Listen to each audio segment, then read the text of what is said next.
Thanks for the live stream. Evgeniy Nikolaevich, please tell us, what should we expect after Trump's inauguration? The number one question for Russian patriots, Ukrainian patriots, and any other patriots of the sort is this: how well will Russia, Ukraine, or any place else fare under Trump's rule? You see, on one side, we're like nasty paranoids.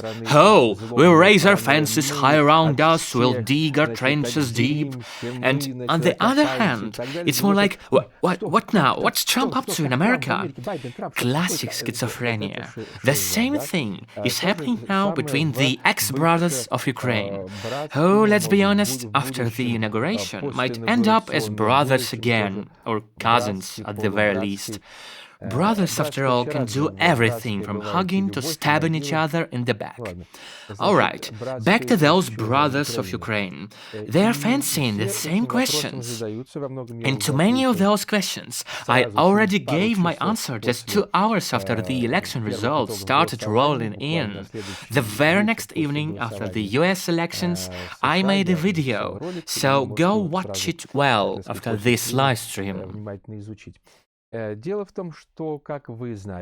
In point of fact, I'm a consistent supporter of Trump and that branch of the Republican Party which upholds free market principles, private property, personal liberty, and the Constitution. These principles, these concepts are plain, and they are the foundation. I will support anyone who champions and promotes the survival of these ideas. Once again, private property, free market, and personal freedom. In this moment in history, in our current situation, out of 2 candidates, only Trump unequivocally stands for such principles.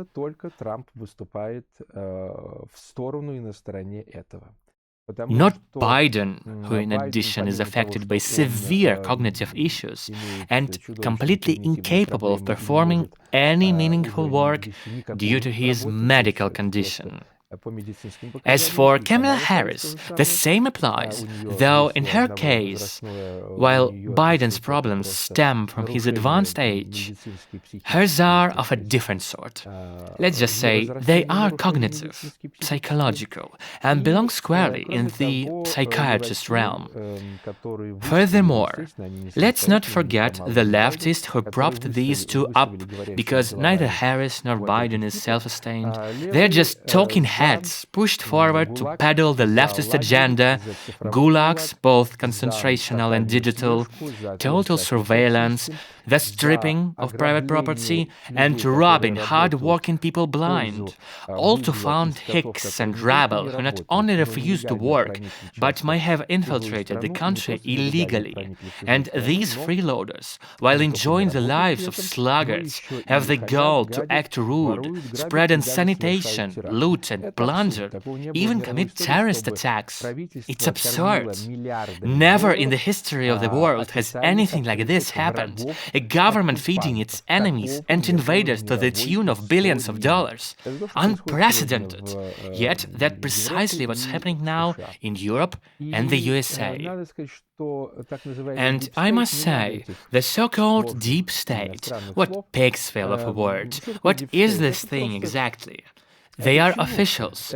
Officials who, like fleas clinging to a dog, cozy up, blood-sucking with no intention of ever leaving the host, and the moment someone dares to disinfect, clean or shake the dust, say you want to fix your sofa, improve something, or simply do honest work, these fleas, rats, snakes, bugs, and their entire parasitic crew dig in desperately. They are the enemies. Bureaucrats from all nations have started swapping out the name of the state, the motherland, or even the entire universe for their own. And of course, they do it all under the mask of humanistic and democratic ideals. But it's rot. They've privatized and stolen valuable terminology, wrapping themselves in sheep's clothing. Yet they remain wolves, and their fangs drip with blood. You, able-minded people, must not be fooled by their swindling. Trump could have been lounging in luxury, basking in his laurels with thousands of hot cheeks, feasting on dishes served on golden plates and wrapped in daisy chains of diamonds, chilling by the poolside or soaking up the ocean breeze in Florida. But no, at 78, he's chosen to put his life on the line, constantly under threat. Instead of retreating to a quiet life of splendor, he faces a barrage of unjust accusations, insults, and outright assaults. Yet, in spite of the danger, he abandoned comfort and embraced the risks for the cause and principles. And his principles aren't just lip service, they are backed by action. He's the real deal. Sure, I get it, he's a dashing, swaggering zillionaire with more flash than a Broadway marquee, but every inch of his heart beats with humanity. He detests seeing people die for nothing, no matter the nationality. American, Russian, Ukrainian, Israeli, French, it makes no difference. He is pro-life. Above all, his mission is not just any life, but a decent life for Americans, the true Americans, the citizens who work hard, embody diligence and dignity, not some rabid, aggressive freaks. Honestly, with everything I've just laid out, I'd say Trump already deserves to be canonized in Treviso. The man is a patriot. He stands for honest, hard-working people. This man opposes the senseless massacres across the globe. No doubt about it. He was a president once, and during his term, there wasn't a single sign of serious escalation, global conflicts or all-out wars. Without him in charge, those disasters might very well have unfolded. It was he who developed a new and far more effective construct for collective security. What we have now, the United Nations, is nothing more than a doormat, constantly needing cleaning and replacement. The reasons for this are painfully simple.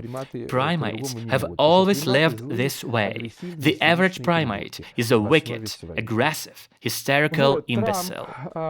Trump understands that the United States, first and foremost, must clean up the mess within its own borders.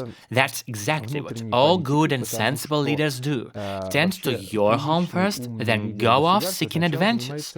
Doing it the other way around leads straight to disaster and rivers of blood.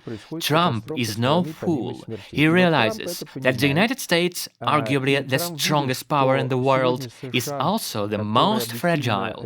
Its feet, once of iron, are now crumbling into clay, thanks to the invading savages overrunning the nation, whether they are Islamists, African marauders, Hispanic drug dealers, or other desperados. These invaders have flooded the country in millions and tens of millions. The evil is within, and the stakes are war. They set the streets on fire and plundered entire cities.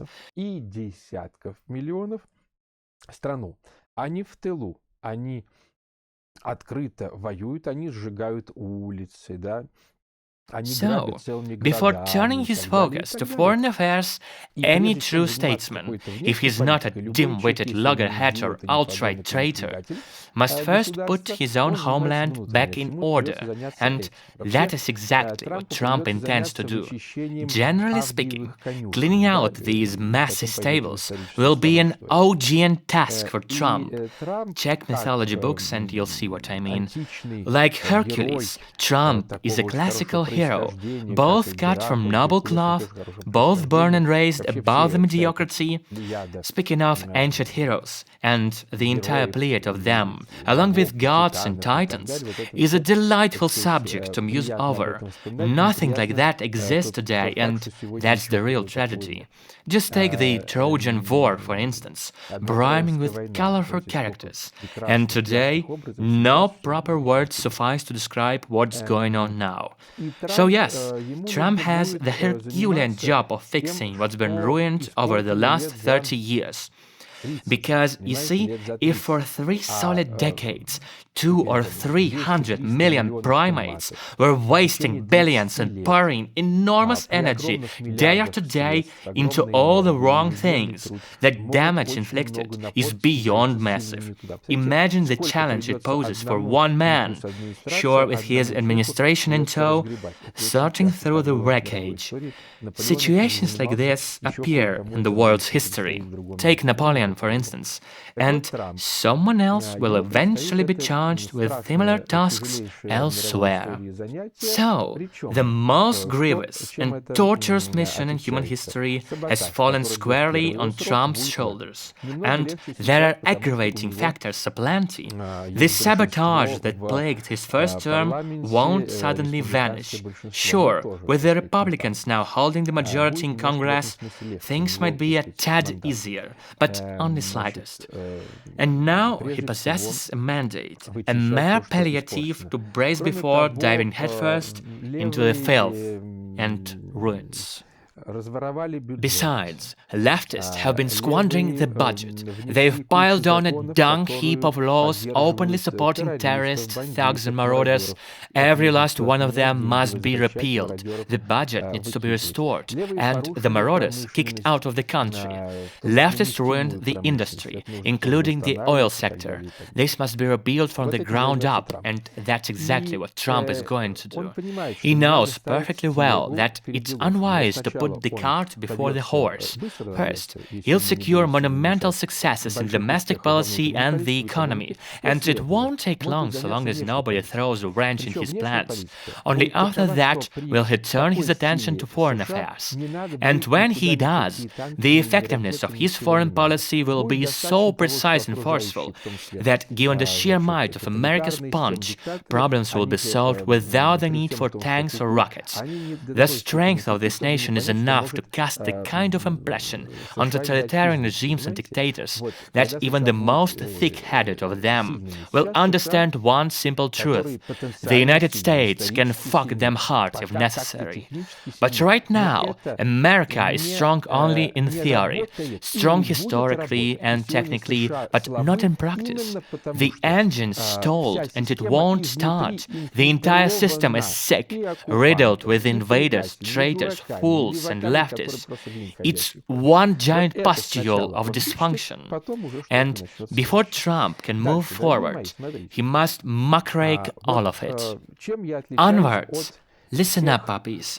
Do you know why I'm different from those talking heads on the internet, on the telly, or anywhere else? I'm not here to spout propaganda, nor am I some starry-eyed populist. I don't prattle on with dreamy optations, those "oh, how would it be" sort of ramblings. I reject rainbow-chasing fantasies and wishful yammering about Trump, Macron, Putin, or Netanyahu, fretting over what will they do for us, for Moscow, for Ukraine, for Latvia. No, sir. I'm a well-measured scientist and analyst. I disapprove moonraking and political activism. I deal in the objective and the scientific, free of emotional baggage or national cracks or any age or sex-related fixations. Just cold, hard knowledge and facts. Right now, we are witnessing a colossal, thumping melody infecting many countries, provincial countries especially. Russia may be considered as provincial country, but it's not even playing in the same sandpit as Ukraine.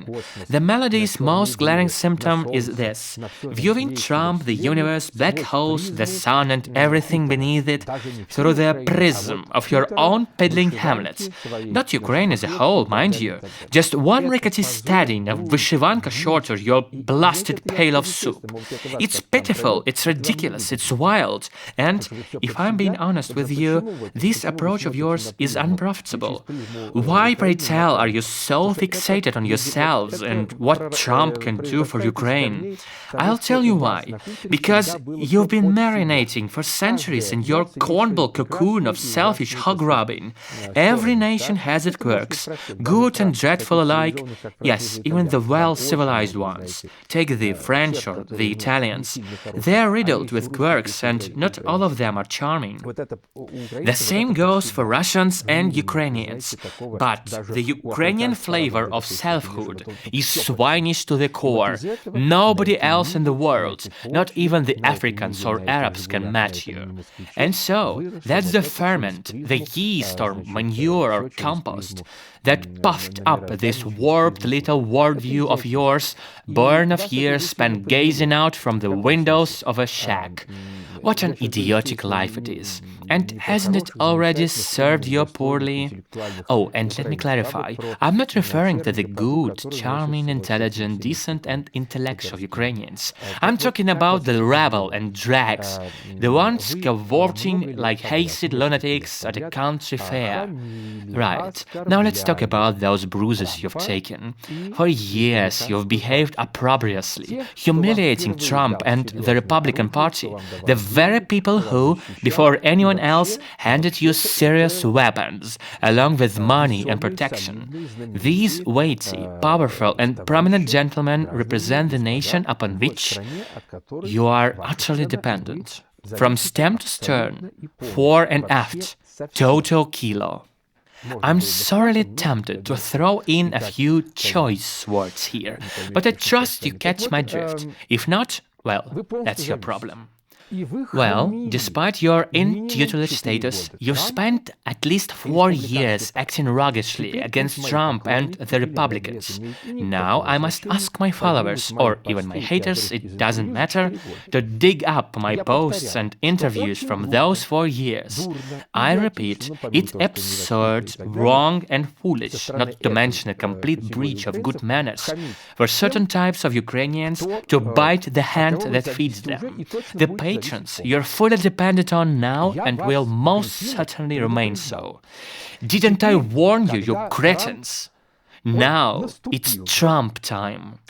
You've got summertime, fall, winter time and spring, and now Trump time, savvy? Too late. It's no use locking the stable door when America can easily bolt. I'll ask again. Didn't I warn you, you chowderheads? You know, it's practically my profession, warning various chumps, whether they are in Russia, Ukraine, America or France. I told those French dummies not to let the Islamic terrorists in, but they did, and voila, bloodbath. Without a shred of doubt, Trump possesses an utterly magnificent memory.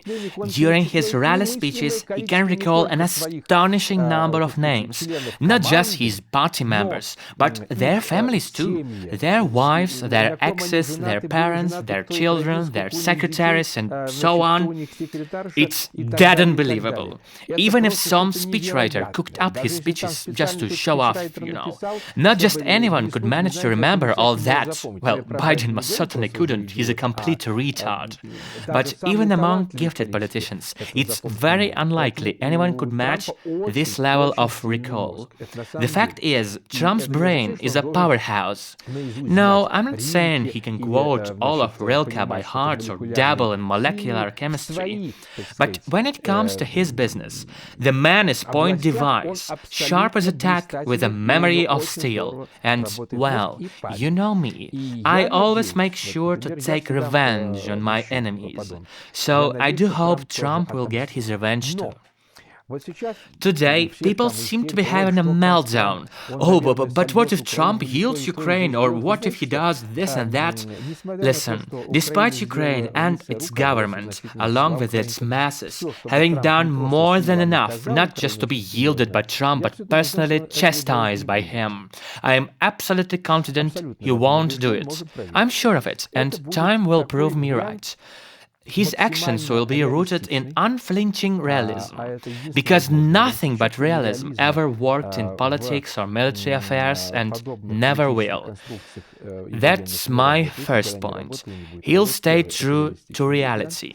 Second, Trump will never permit America or the American people to be humiliated. And third, as I've said before, Trump's actions are fundamentally humanistic. He'll seize every opportunity to stop people from dying on both sides. These are my presumptions. So let's all calm down, no need to rush to conclusions. And when dealing with complex matters, Trump is a man of logic and sound judgment. That's the point I wanted to deliver. Again, I repeat, Trump hasn't forgotten how rude and boorish you were toward him, or how villainously the Ukrainian government behaved, your officials and those Pelika journalists of yours. The impact of all these actions will absolutely be taken into consideration.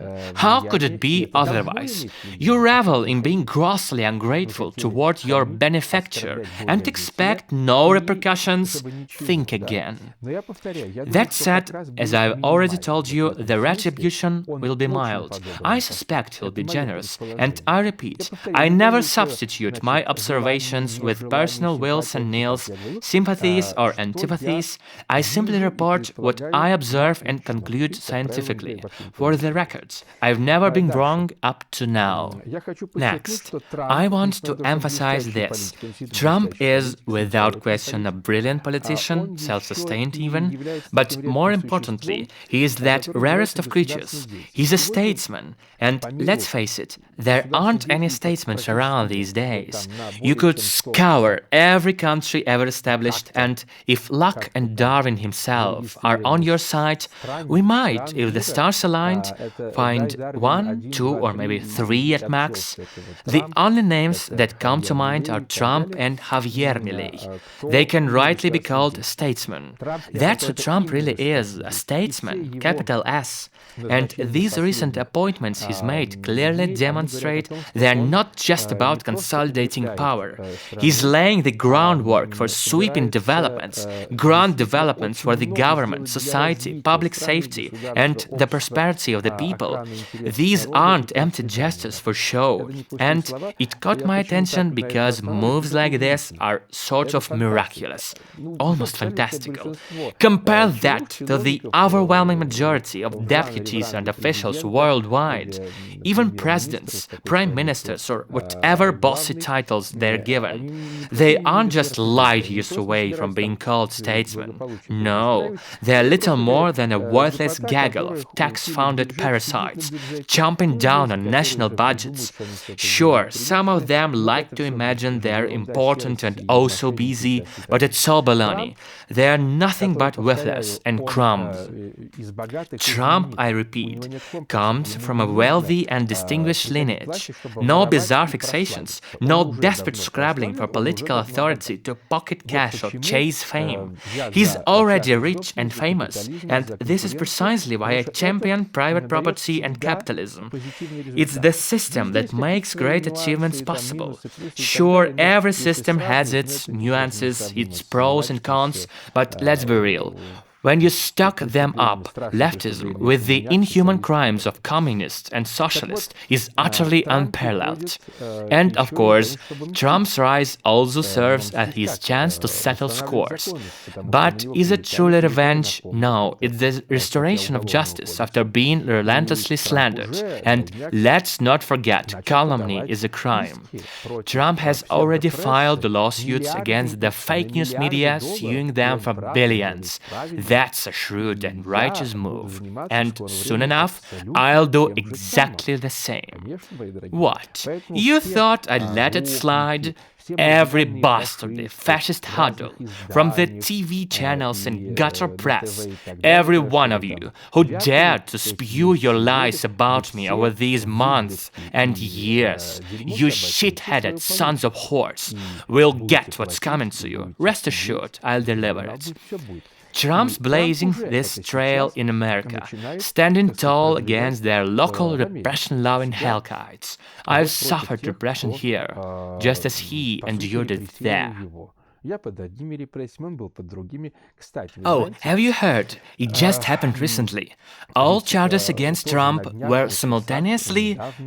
and I'm almost certain you've forgotten that Trump was, some limitations may be still lingering, under arrest. Yes, under arrest. Some lippy dog meat actually tried to arrest Trump. How do you like this? One bugger, be it some potty officiary, half-baked attorney, a trigger-happy police officer, or some robe-wearing, cunt-playing judge, dared to manacle Trump. Imagine how far things had gone. And now the whole sorry lot of them just flopped, landed flat, because the DOJ of the United States just dropped all charges against Trump. All of them in one fell swoop. The DOJ sucked him dry, you see? Metaphorically speaking, of course. That's the iron law of history. Struggle is the condition of life, and it's a tragedy that Trump has had to sacrifice his lifetime, his health, his nerves, and his energy to fight back against these fascist miscreants.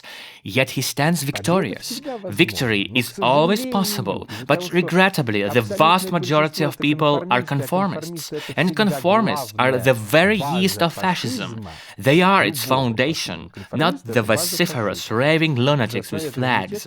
Fascists are nothing more than conformists in action, those who tolerate abuse, who endure vile regimes, and who quietly shrug at repression. Trump endured the ordeal, and ordeals are a universal constant. They've always been and always will be. The worst part is that we have to face them over and over as if we have learned nothing from the past. But we mustn't allow such things to keep happening, and those primates, those conformists, they are the ones causing the same problems time and again. You know why?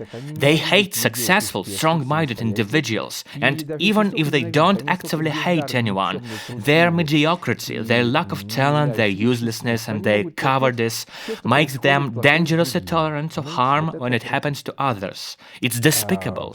In America, they're also a real issue, hence the festering of leftist fascism. These are welfareites, savage invaders from Pharaoh regions, and of course, those leftist sluggards who dream only of redistributing other people's money and property. But now they're up against Trump, and even for these worms, life under Trump's rule will improve. Safer streets, high-quality goods in the markets, etc. But they can't stand it, and how dare he, why oh why doesn't this Trump kneel before criminals? How dare he stand so tall, so proud, so white, and with that air of a true citizen? Envy bursting at the seams, and those with envy in their souls are always fit for treason. Always. Alright, those were my broad-stroke views on Trump. Now let's move on, since I know how fussy all of you are to hear about the Russian-Ukrainian conflict. Trump will pull every string within his grasp to put an end to it. His approach is clear, a deep freeze. And how does that differ from what I've been proposing all these years to tackle the situation head-on? What's the difference between his plan and my turnkey solution? Trump might bring the conflict's hot phase to a halt, and he could rack up a box full of new arrangements, global, important, and quite effective ones at that. But it's still just a truce, an interlude, a pause, a menopause, all right? My plan is different. My plan, however, digs straight to the root of the issue, driving the problem back for a long time. Because I can communicate with both sides. I'm not calling them people, mind you, because both societies, Russians and Ukrainians alike, are fractured, disassociated by civil disruption. Still, I can reach both factions, both clusters. I can speak reason to them. Love me or hate me, it doesn't matter. What matters is that I have the ability to craft the best possible solution. Trump, on the other hand, is an outsider. He doesn't understand this region, and frankly, he doesn't need to. He could care less, and why shouldn't he? Trump is a man of the United States, a world apart from the mess we have here. It's ludicrous. Still, he will exhaust every avenue to settle the argument. That's how I lay it out. On one side, Trump, the man of enterprise. On the other side, me. Now, I'm not from the businessman's tribe, that's true. But still, call me a good Samaritan. And as a scientist, I hold the key to resolving this conflict for the long haul, decades of peace, quiet, and fruitful life. Somebody might object. How now? What's he talking about? But look, those aren't objections, that's the envy. Why am I the one who can tackle this mess? First, because I predicted it years before it began. Everyone else was wrong. I was right. Is that a solid argument? I'd say it's a stinger. Next, I'm right here amidst the situation in Moscow, Russia. I'm the historian, the author of a monograph that dissects situations similar to this one. I know both participants perfectly well. In fact, I'd wager nobody but me has the ability to observe this from so many angles.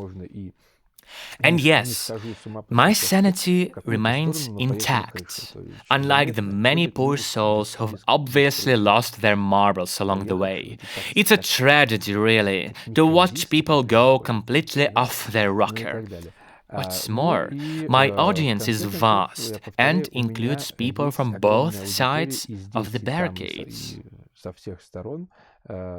Trust matters, and it's no small thing when even your enemies believe in your sincerity.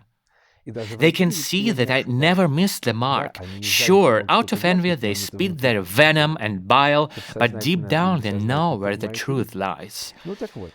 So here we are. Trump proposes a good solution. I offer the best possible one.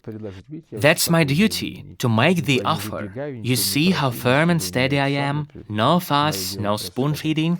I'm simply sharing my thoughts. What else is there to say?